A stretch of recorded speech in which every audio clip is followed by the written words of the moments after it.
Le titre de ce livre, Un si grand salut, il est écrit par le bien-aimé frère Hall.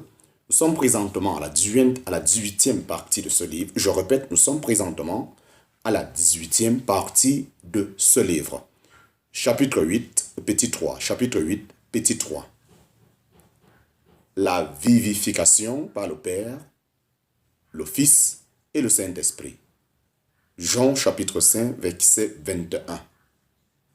Mais avant ça, faisons un petit détour pour un rappel.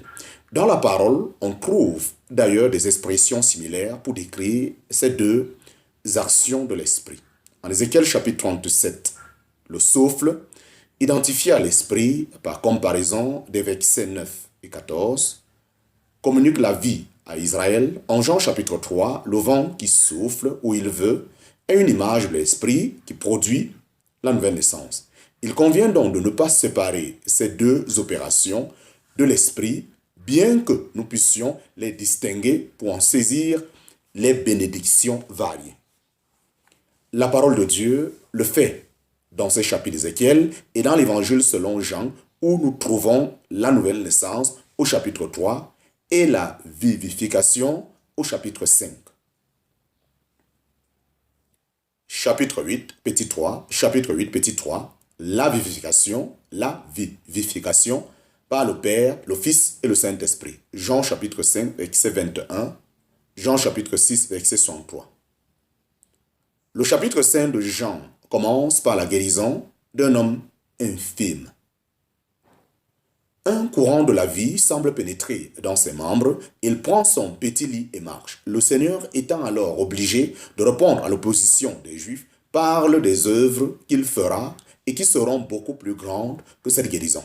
D'abord, il vivifiera ce qu'il veut, en parenthèse, verset 21 de Jean chapitre 5, et ensuite, il ressuscitera tous les hommes en son temps, en parenthèse, verset 28 à 29 de Jean chapitre 5.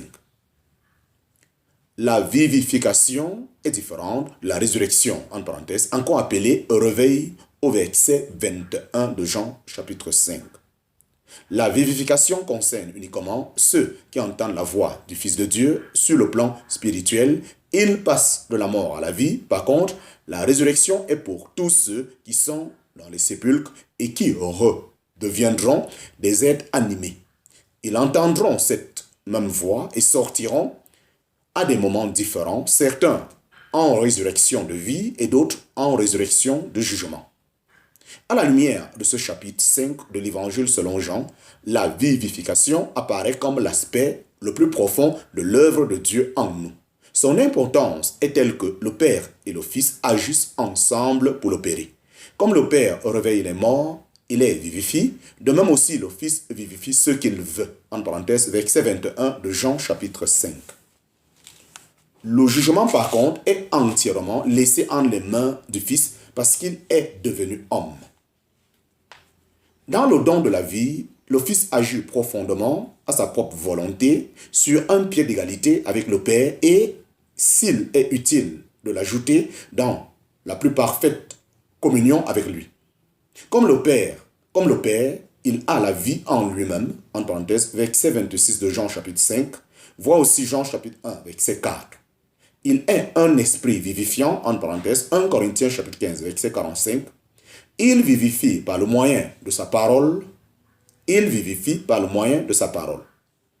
Les hommes entendent la voix du Fils de Dieu, croient au Père qui l'a envoyé et vivent. La vie est réellement son don, mais elle nous parvient en entendant sa voix dans sa parole. Seuls ceux qui l'auront entendu vivront, en parenthèse, verset 25 de Jean chapitre 5. La vivification est aussi attribuée à l'Esprit Saint. En Jean chapitre 6, alors que certains disciples semblent rebutés par son enseignement profond, le Seigneur affirme, c'est l'Esprit qui vivifie. La chair ne profite de rien.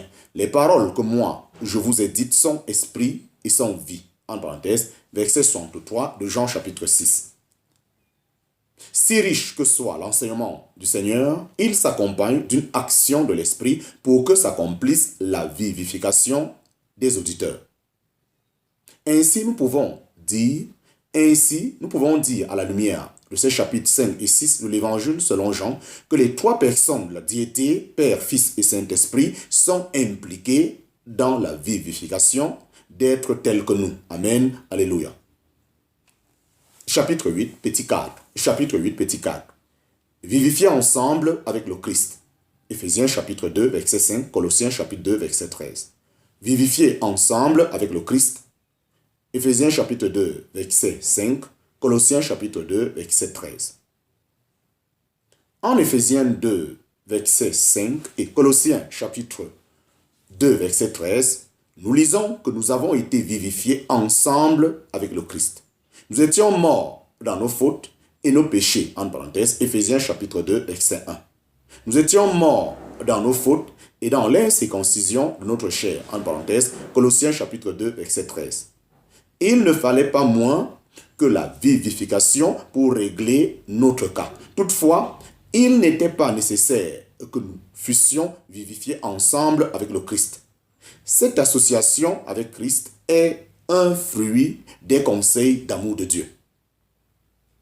La vie ensemble avec Christ démontre l'intérêt de Dieu pour nous.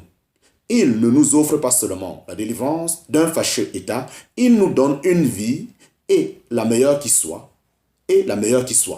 La vie avec Christ est la plus élevée qu'une créature rachetée puisse connaître. Pour cette raison, la vivification est présentée comme résultant de la riche miséricorde de Dieu et de son grand amour pour nous. En parenthèse, Éphésiens chapitre 2, verset 4. Nous avons été rendus vivants en association avec Christ. Étant donné que notre vie est vivifiée, de vivifier est sa propre vie, il nous est alors possible d'être ressuscités et nous sommes qualifiés pour siéger ensemble avec lui dans les lieux célestes. La merveilleuse histoire de notre vivification trouve sa conclusion dans notre science, dans les lieux célestes, tous ensemble et intimement unis à celui qui nous a vivifiés. Cette bénédiction suprême d'avoir la vie de Christ et d'être unis à lui nous est donnée dès le début de notre vie chrétienne. Cependant, nous sommes longs à en comprendre l'importance. Cela ne change en rien l'effet de cette vie en nous, car la vivification est le fruit de l'opération divine en nous, alors que la compréhension que nous en avons résulte d'un enseignement divin. Mais au fur et à mesure que nous croissons dans cette compréhension, nous cherchons à laisser cette vie s'épanouir davantage et nous réalisons combien il est important d'être dépendant du Seigneur qui est réellement notre vie. En parenthèse, Colossiens chapitre 3, versets 1 à 4. Si l'épître aux Éphésiens présente notre position en Christ devant Dieu, celle aux Colossiens montre plutôt Christ agissant en nous, en témoignage dans le monde. Cela est vrai individuellement dans chaque croyant. Christ en tous, en parenthèse, Colossiens chapitre 3, verset 11, et collectivement dans l'assemblée, Christ en vous, en parenthèse, ou parmi vous. L'espérance de la gloire, en parenthèse, Colossiens chapitre 1, verset 27. Cette vie de Christ en nous est un immense privilège. La saisie par la foi transforme la vie du croyant qui doit pouvoir dire avec l'apôtre « Je ne vis plus moi, mais Christ vit en moi ». Galates chapitre 2, verset 20, voit aussi Éphésiens chapitre 3, verset 16 à 17, Jean chapitre 14, verset 20, Jean chapitre 15, verset 4. Chapitre 8, petit 5, la vivification du corps. La vivification du corps. Romains chapitre 8, verset 11. En Christ, nous avons été vivifiés, mais nous gardons encore nos corps mortels. Leur vivification, comme leur rédemption, est encore future. Nous, Dieu vivifiera nos corps mortels à cause de son esprit qui habite en nous. En parenthèse, Romains chapitre 8, verset 11. Cela aura lieu lorsque le Seigneur reviendra, soit par la résurrection pour les croyants passés par la mort, soit par la transmutation pour ceux qui seront encore vivants. Cette vivification n'est pas une guérison passagère, mais une transformation radicale qui nous donnera des corps glorieux et immortels. En parenthèse, Philippiens chapitre 3, verset 21. L'Esprit de Dieu agit déjà dans nos corps, mais ceux-ci restent mortels. Ils ont besoin d'être vivifiés. Le Seigneur Jésus est un esprit vivifiant. Il est donneur de vie. Nous étions morts spirituellement. Il nous a communiqué sa propre vie.